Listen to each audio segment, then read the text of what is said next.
మహాసరస్వతియే నమః. Welcome to Lavanya's life style. Friends, ఎప్పట్లాగే ఈరోజు కూడా ఒక మంచి డివోషనల్ వీడియోతో మీ ముందుకు వచ్చేసానండి. ఇక ఈరోజు ఈ వీడియో ఏంటి అంటే 2025వ సంవత్సరంలో మహాశివరాత్రి మనకి ఎప్పుడు వచ్చింది, తిథి, వారం ఈరోజు మనం ఈ వీడియోలో చూసేద్దాం. ఇక లావణ్యాస్ లైఫ్ స్టైల్ ఛానల్ని మీరు ఇప్పుడే విజిట్ చేస్తున్నారా? అయితే మీరు లావణ్యాస్ లైఫ్ స్టైల్ ఛానల్లోకి వెళ్ళి అక్కడున్న వీడియోస్ అన్నీ కూడా మీరు బాగా వాచ్ చేయండి.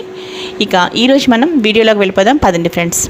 మహాశివరాత్రి హిందువులు అత్యంత పవిత్రంగా జరుపుకునే ఒక పండుగ. ఇక మహాశివరాత్రి ఏ రోజు వచ్చిందో ఆ డేట్ ఏంటో ఇప్పుడు తెలుసుకుందాం. ముఖ్యంగా శివార్చన, రుద్రాభిషేకాలు, శివాభిషేకం, ఉపవాసం, జాగరణ ప్రధాన అంశాలు. ఇక మహాశివరాత్రి మాఘమాసం 26వ తారీఖున ఫిబ్రవరి 2025. చూసారు కదండి, 26 ఫిబ్రవరి 2025 ఈరోజు మనకి మహాశివరాత్రి.